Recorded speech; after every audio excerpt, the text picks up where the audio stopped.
Hello everyone and a warm welcome to today's webinar, Simplifying Labour Market Complexity. We are very glad you could join us. Today we're going to be taking a deep dive into the often complicated world of the labour market with a goal to cut through the complexity and make insights not just understandable but genuinely insightful and useful for you. We'll spend some time exploring how we can organise and structure information so it's easier to work with. If you have questions throughout the webinar today, please feel free to put them in the chat box. We'll do our best to answer as we go through. If we don't manage to get to them today, we will get back to you after the webinar also. Daniel and I are especially happy to welcome back our Head of Global Research, Eleanor McGreeny, who will be joining us to unpack today's topic. Hey, Eleanor, how are you doing? Hello, thanks Ben for having me. You're welcome. It's our pleasure. Now, before we jump into the heart of the discussion, let's just take a moment to get everyone a little bit oriented. If you're new to Lightcast, welcome. Thank you very much for being here. Just a bit of background about us. We're a labour market data company, and our mission is all about helping you understand what's happening in the world of work so you and your stakeholders can make the most of the opportunities and tackle the challenges that come within a rapidly changing workforce. We do this by bringing together best-in-class labour market data, looking at both labour demand and supply. We combine official government statistics with our own proprietary data sets, so we can get a really detailed picture of how economies are built and how they're evolving.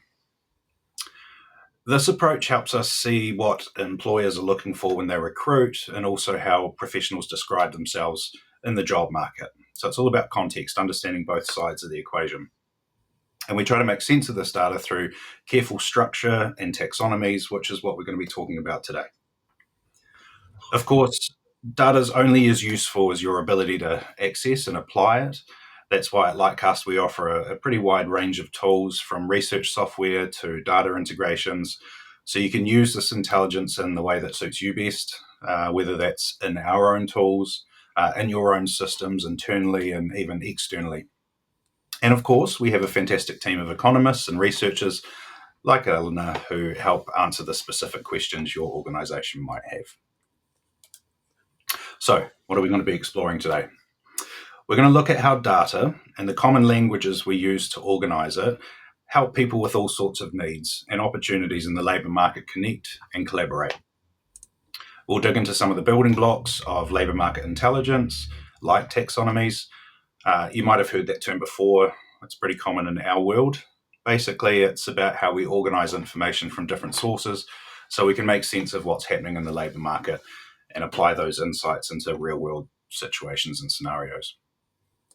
We'll take a closer look at our new Lightcast occupation taxonomy update, and we'll also touch on our skills taxonomy, which helps us bring clarity to all the noise in the labour market.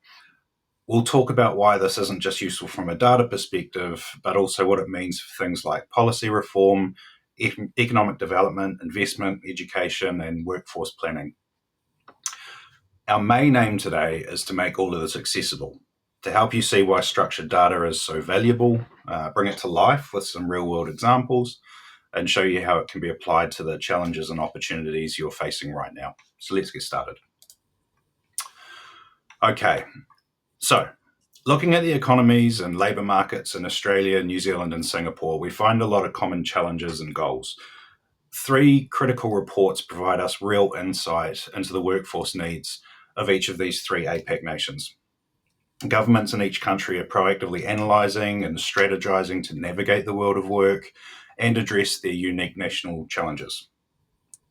In Australia, for example, we're seeing the introduction of a national skills passport, additional funding going to the Australian Bureau of Statistics to address gaps in the labour market with better data, the establishment of Jobs and Skills Australia in 2022 with an increasing mandate to provide ongoing analysis and action on shortages in the workforce, skills and training, and initiatives such as the 480,000 fee-free TAFE places to encourage skill development in priority sectors.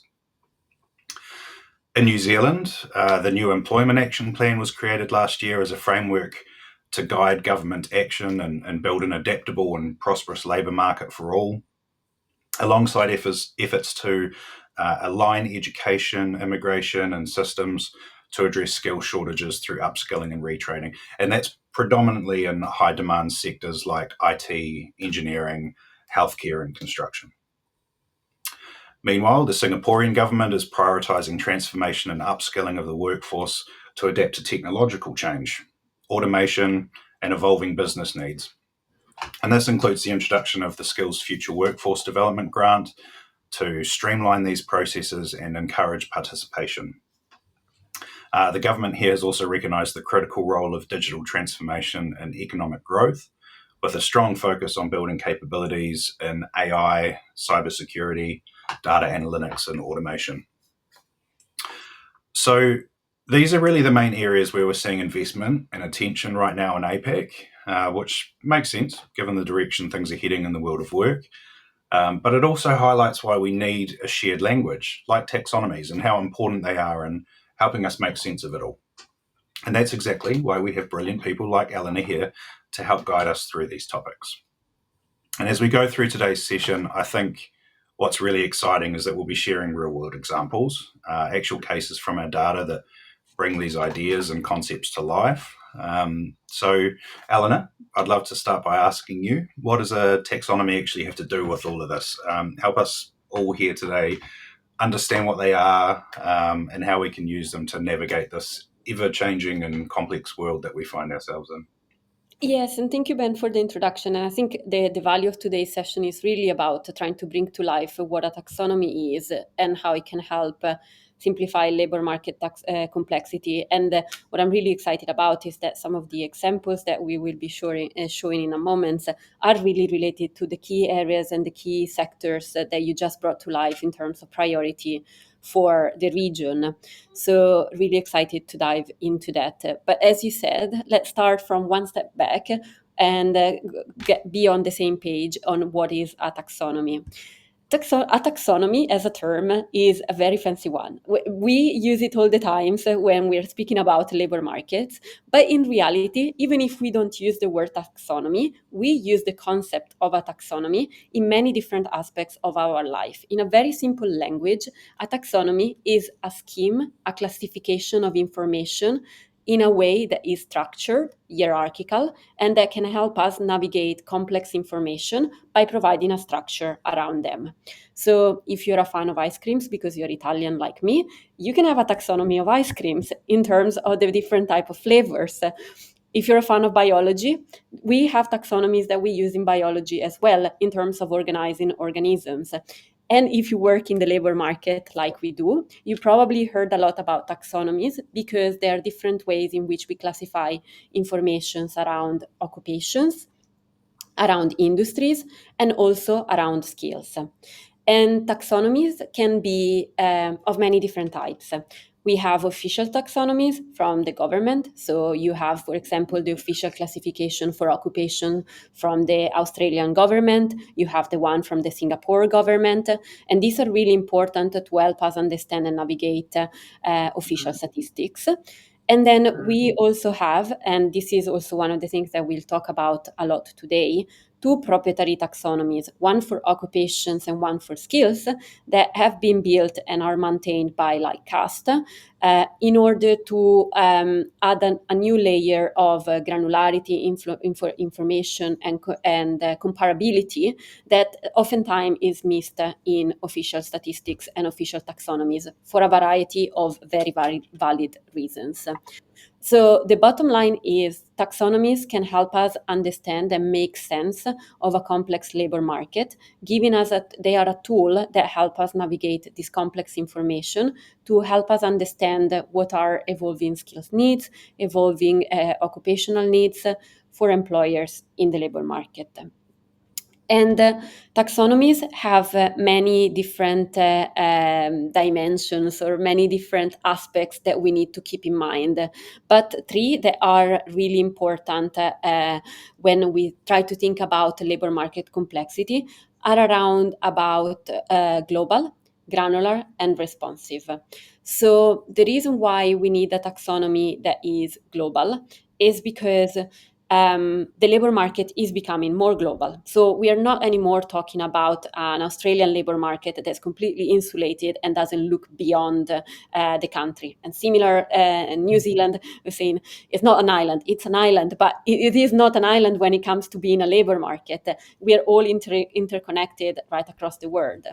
And so while official statistics are really good at helping us understand and make sense of national data with their official taxonomies. So the Australian taxonomy is really good at helping us understand occupations in Australia. We also need a global taxonomy, and that's where the Lightcast occupation taxonomy comes in, so that we can connect the data we have with Australia with the data we have with New Zealand, Singapore, and different parts of the world, like Europe, like the US, Southeast Asia, many other parts of the world. Then we also need taxonomies to be granular. So there's a lot of things that are going on in the labor market, and we need to be able to zoom in and zoom out of these things that are happening in the labor market based on the type of questions that we are asking. And here, having a taxonomy that allow us to go into the very fine details of the very specific occupation can help us identify specific trends and isolate them from other trends that we're seeing in the labor market or noise around them.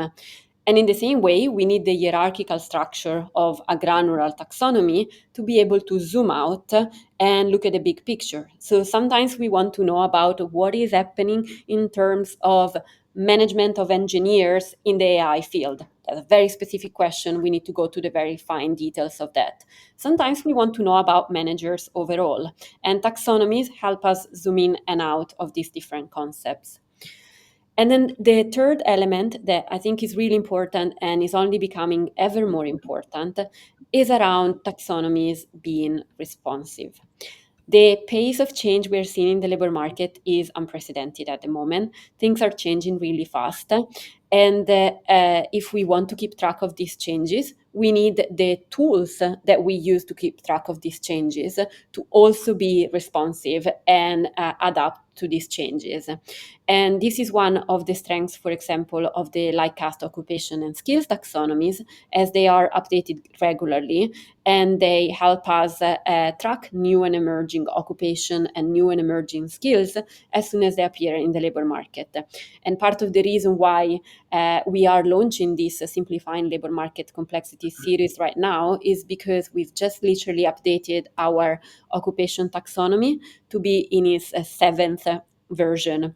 Now, what it doesn't really matter that is the 7th or the 15th version of the taxonomy. The point is that we are regularly updating it, and with this latest update, we've included, for example, occupations related to AI that we didn't see before, and we're going to see that a little bit later on, because the idea now is for us to discuss more the details of each of these three brackets with some example.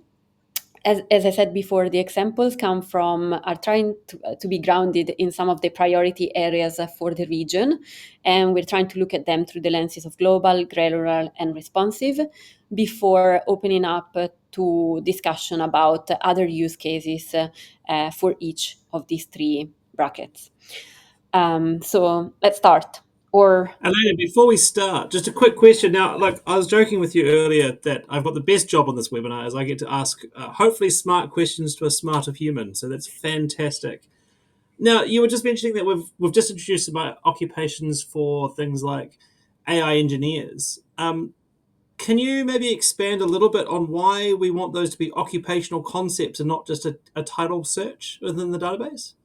Yeah, so titles can be very confusing sometimes. They are about, if you think about what a job title is and what an occupation is, the job title is literally what we call a job. And so my exact same job can be called two different things in two different into different teams, even within the same organization, or in two different organization altogether. An occupation instead captures the identity of a job in terms of the type of tasks that are being carried out in that job. And so being able to have concepts like AI engineers, or I think we have drone pilot. We'll come to that in a second later. But as occupations, actually can help us distill the specific tasks that are related, the specific skills that are related to these concepts, in a way that is a little bit more comparable across different across different organizations, rather than being very specific to an individual organization. In other words, my specific job title doesn't make any difference in terms of where my occupation goes. It's the occupation that's more important. It gets rid of that kind of too much granularity, right? Yeah, there's such a thing as too much granularity, and I think job titles are actually the exact too much granularity, whereas occupations give a nice balance between the two. Excellent. Thank you. Cheers. Okay, let's do global. For global, we have thought about 3 examples related, all of them, to tech and engineering. And so we know that engineering sector is one that is a priority in the region. And one of the questions that one may ask is, well, we have a priority for engineering in the region, and we need to attract talent that has skills and that has been doing these engineering roles that we're after from somewhere else, because we may not have enough in the region. And so here is where the value of having a global taxonomy can really kick in. Because by using the same language across the world, we can really start tracking demand for a specific occupation right across the world. And we can start seeing which are the countries where that type of job is more in demand. And we can also see how that changes over time. The screenshot that you see here, which is also a collection of screenshots because I wanted to zoom in and actually show Europe and the APAC region a little bit better than when you have like a big map, shows you the number of job postings, so a measure of demand for civil engineering roles in 2024. And the bigger the bubble size, the more demand for that role. And forgive me, here Germany is on top compared to the US, even if the bubble size looks different. And that's just because I had to screenshot the screenshot on top of the other to show it. But the country that has got the more volume in terms of job postings related to Germany, the country that's got the more job postings related to civil engineering is Germany, and then is followed by the United States and the UK.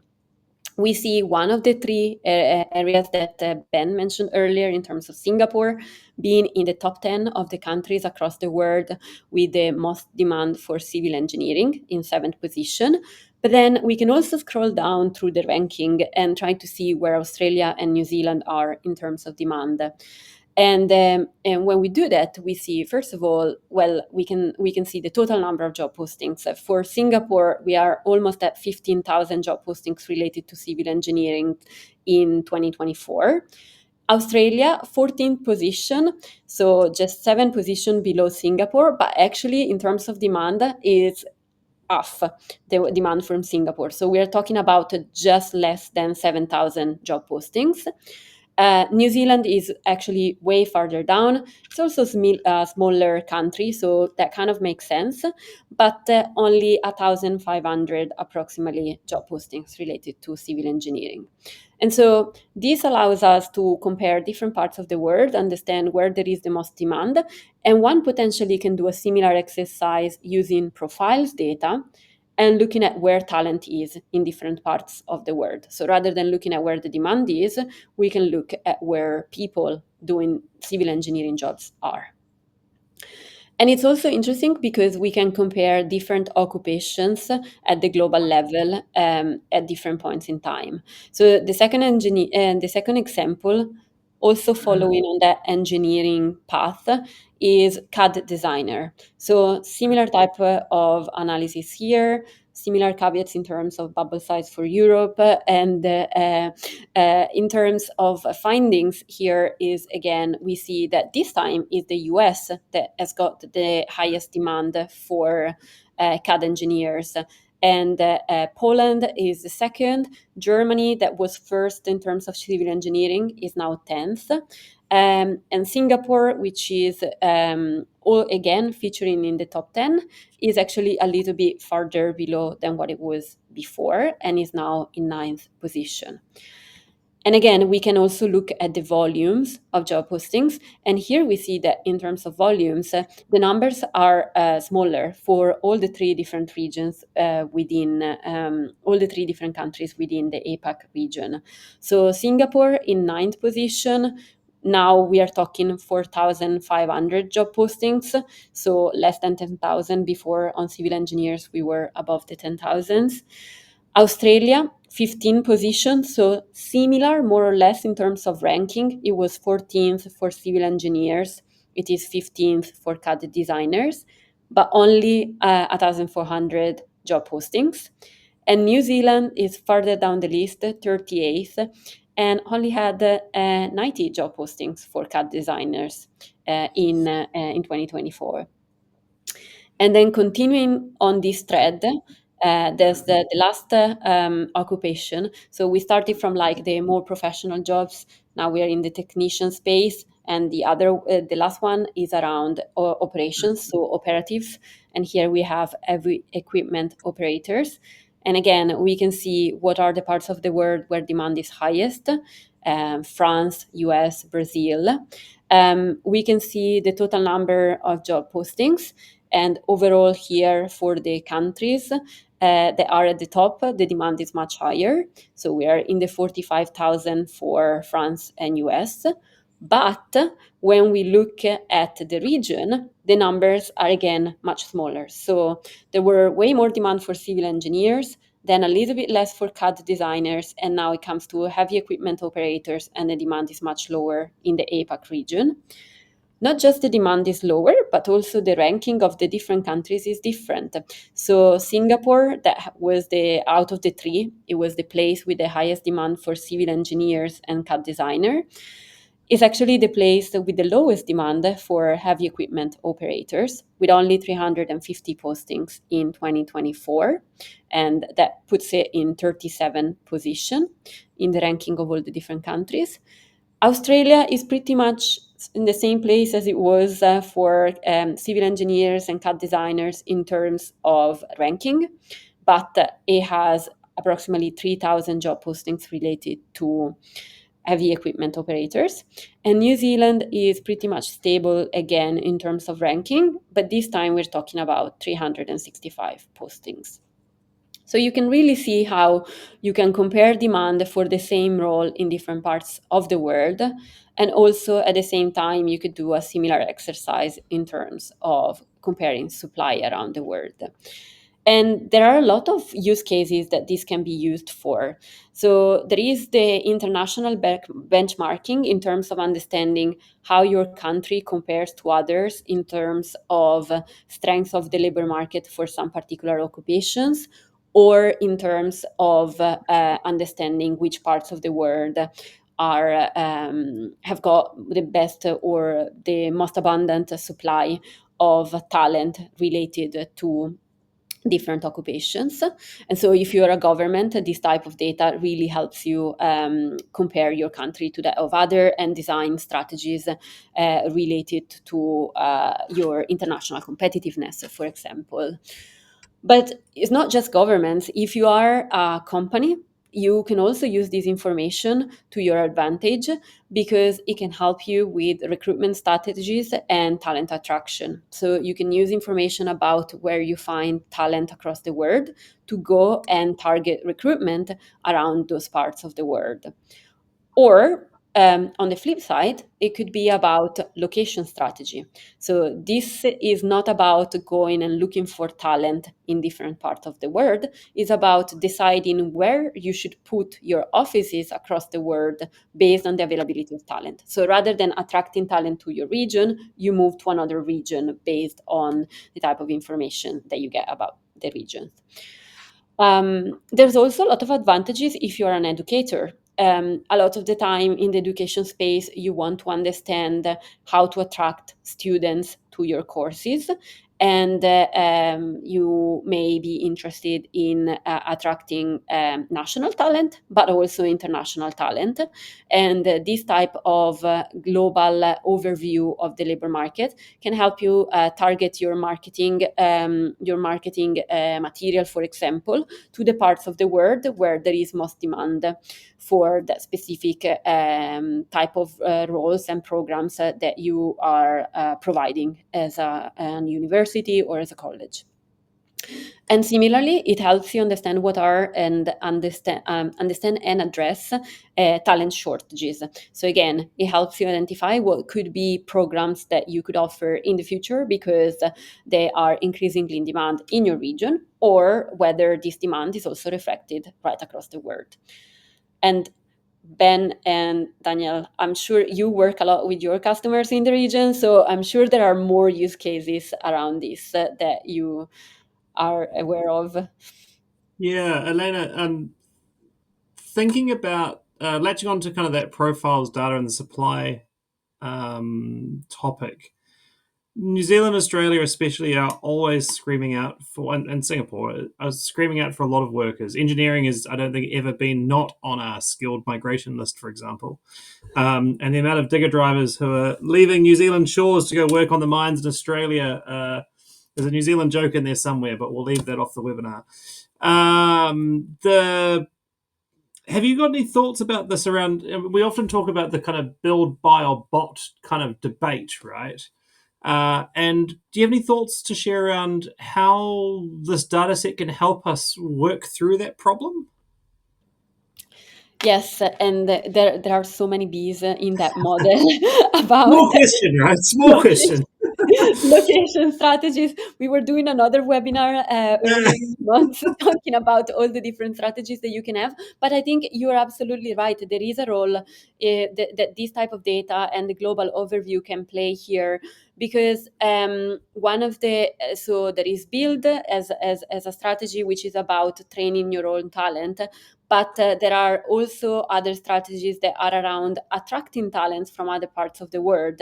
And so being able to understand which are the parts of the world where you can find the talent from and bring it to your region can really put you at an advantage. And I remember when we were brainstorming about these webinars, another topic that came up was around healthcare, and how important and how you have there are big shortages in the regions around healthcare. And again, being able to identify where the talent around healthcare is, perhaps in Southeast Asia or in other parts of the world, again, can really help with designing the strategies from a company perspective, but also from a government perspective, to identify what are the occupations that need to be on that migration list. Also from a university perspective, right? To say, well, actually, we recognize that a lot of our students might be coming from overseas. They want to take their skills home with them. Actually, let's have a bit of global data here to say, the skills you might be learning in Australia are still useful in your local economy as well. So, no, fantastic. Sorry, I'll thanks for allowing me the interjection. Yeah, and I mean, on that last point that you mentioned, yes, like the skills, like for example, when I think about international data, I find really useful to compare like different occupations and track things over time. And then when it comes to the skills, sometimes the skills are more similar, and we're gonna get to that into a moment. But like the core skill set of different jobs normally is quite similar in different countries. With a few caveats around specific country-specific qualification requirements or culture-specific factors that may affect different jobs, or emerging trends. And that's where we actually, the granular and responsive points may probably help answer that point. But yes, so moving on to how official taxonomy compare to Lightcast occupation taxonomy. This is about the point about we're moving into granular space now, and the value of having a granular taxonomy. And here the example is about data scientist. This is a screenshot from our Labor Insights tool. What we did was we ask the tool to search for the past 12 months in Australia and New Zealand and give us all the occupations that we have or all the jobs that we have within Lightcast occupation taxonomy that relate to the official occupation of data scientist. And what we see is that while the majority of jobs that gets classified within the official classification for Australia and New Zealand are indeed related to data scientists, they are not a 100% match. And there are actually a few others occupations that we are able to track that we can't see in the official statistics just yet. So we have data scientists, yes, but we also have a lot of machine learning engineers that gets classified within data scientists if you only look at it from the lenses of official statistics. We have Gen AI engineers, we have NLP engineers, and then we also have the distinction between data scientists and data science managers. So there's a couple of things here that are worth highlighting in my mind. First is that we are able to track a number of emerging occupations that perhaps haven't appeared yet. Well, perhaps that haven't appeared yet in official statistics, in the sense that the official statistics haven't been updated yet to include them. And maybe Ben or Daniel, remind me, when was the last update of the? So this is the ANSCO 2022 version. Prior to this, data scientists under the ANSCO system were included under the statisticians occupational concept, which is problematic for both statisticians and data scientists, I think. The other thing that we're showing here as well is, just to interject again, apologies, is the power of having a specialized occupational concepts. So if we think of our occupation taxonomy, it has a number of layers to it. We also have a concept of data scientist. It's a kind of a much more on par level with the ANSCO 6-digit code. But our taxonomy goes deeper, keeping it at that occupational taxonomy concept of occupations. Actually calling out the different concept of actually machine learning engineer is different to an artificial intelligence engineer general to a deep learning engineer, for example. Are useful occupational subcontexts or concepts to have underneath that label. Sorry. Yeah, no, that's exactly the point. And I mean, to your point, the last update was in 2022. 2022 was the year where Gen AI really came to life in a broad sense. So there's a good reason why generative AI engineers are not yet appearing in the official taxonomy, but it's great to have a taxonomy that is granular enough and responsive in this case that can help identify these occupations as they're becoming more important. And I remember from other discussion, statisticians and data scientists, as you say, Daniel, they are two different concepts. And yet for almost 10 years, they were just lumped together in one category because that's normally the frequency with which official statistics are being updated.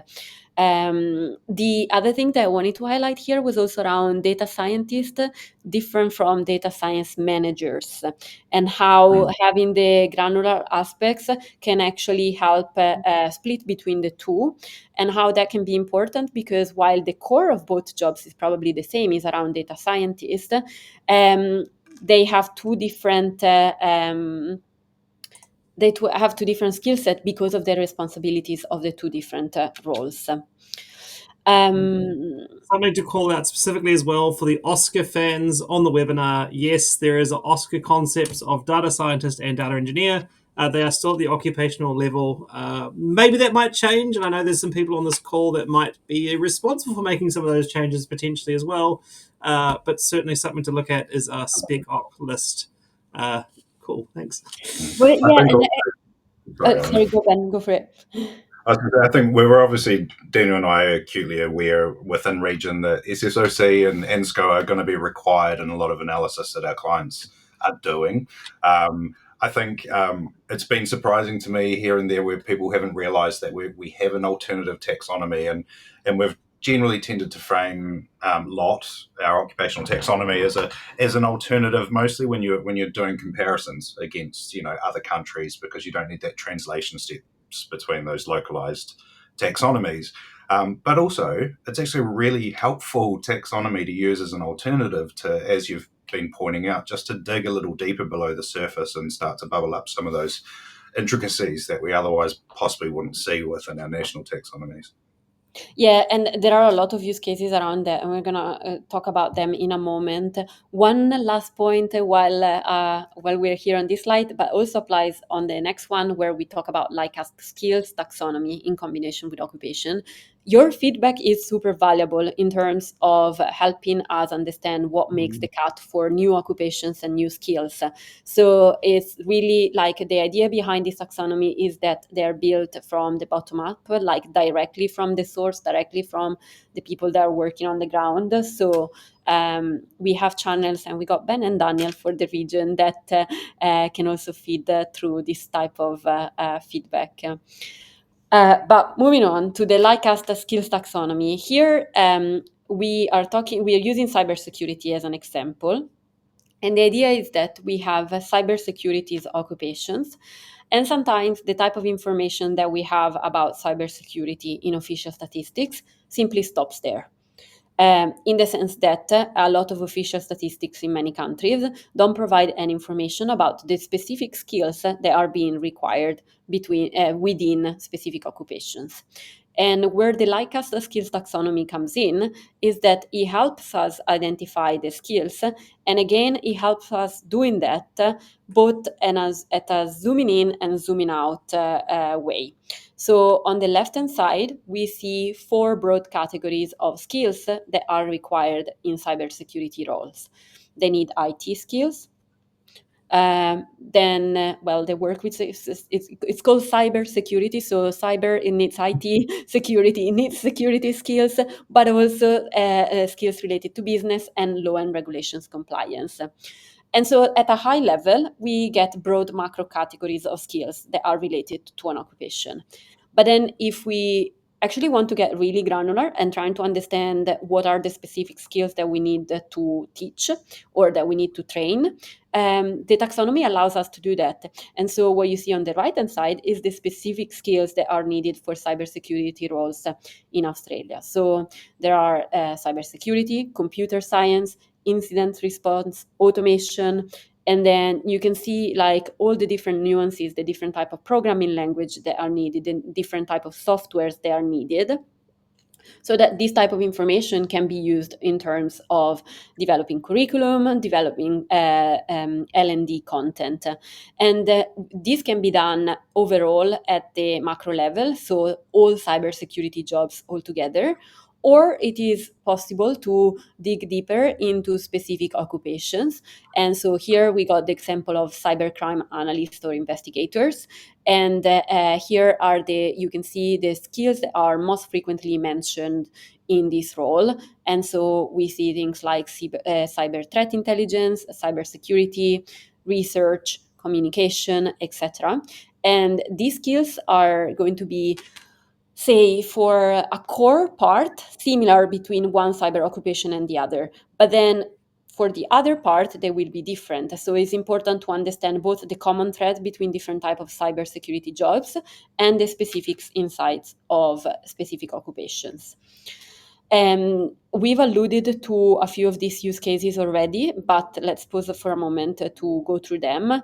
Having a granular taxonomy, and apparently today I can't talk. It's about it help us with workforce and curriculum planning. So if you're a company, it can help both in terms of identifying recruitment strategy. So you may understand the specific roles that you need to recruit or the specific skills you're after, or it can help you with workforce planning in terms of understanding, for example, the type of training that you need to provide to your workers. But again, it's not just about businesses benefits from having a granular taxonomy. If you are in education, curriculum planning is a key part of your role most of the time.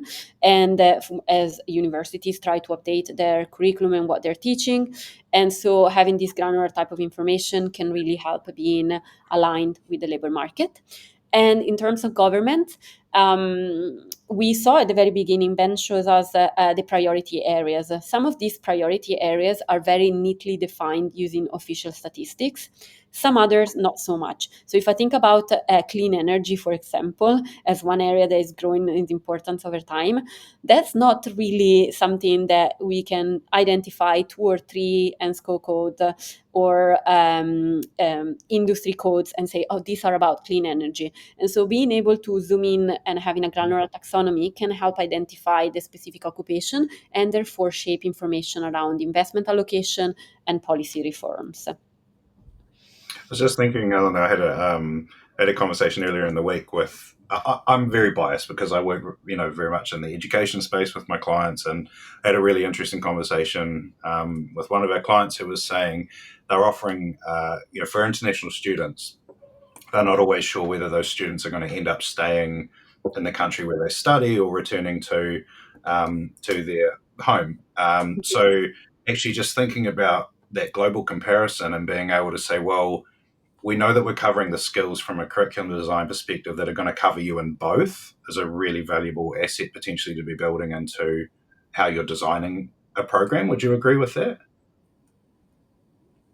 Yeah, absolutely. And I think for the sake of this webinar, we split the example into global, granular, and responsive. But in reality, if I think about it, most of the time you need the 3 of them combined. So there is value in having using all the 3 elements of the taxonomy to take your decisions. One of the things that struck me was combining the 2 taxonomies. It's not 1 + 1 = 2, right? It's 1 + 1 = a lot more. So having both the granular skills taxonomy and the granular occupational taxonomy means you can actually do a lot more work than just using the one at the time. And you're also not restricted by an occupation being the classifier, because the skills can describe an occupation without it actually being coded as an occupation as well.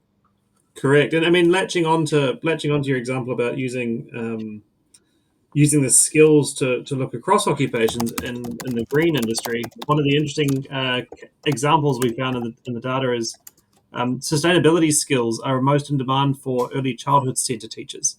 It's not perhaps a occupation that might first spring to mind when you think of the green new economy, but actually really important as a lot of early childhood centre teachers are now teaching a sustainability curriculum to youngsters. So really interesting to see using a skills taxonomy across our occupation taxonomy can yield some really interesting findings in research. Yes, I totally agree with that, Daniel. That's a really great point. So yes, in terms of Granular, we have a few use cases, and as we said, they are all intertwined. So it's not just the granular element of the taxonomy separate from global or from responsive. But let's move on to the third part around responsive. And here we use 2 areas that are up and coming in terms of labor markets. So the first example that we wanted to show is around demand for clean energy occupations that we were just talking about earlier. These are occupations that are not very easily identifiable in official statistics yet, because they're new concepts that haven't been introduced yet in official statistics. But we can see them using our taxonomy, as we have a number of different occupations, such as alternative energy managers or energy efficiency engineers, as well as renewable energy engineers. And then we can also go into the nuances of like wind energy engineers as something different from solar engineers, for example.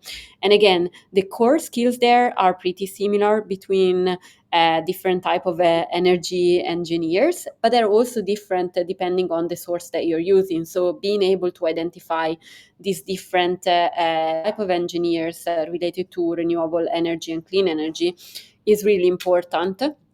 and really helpful.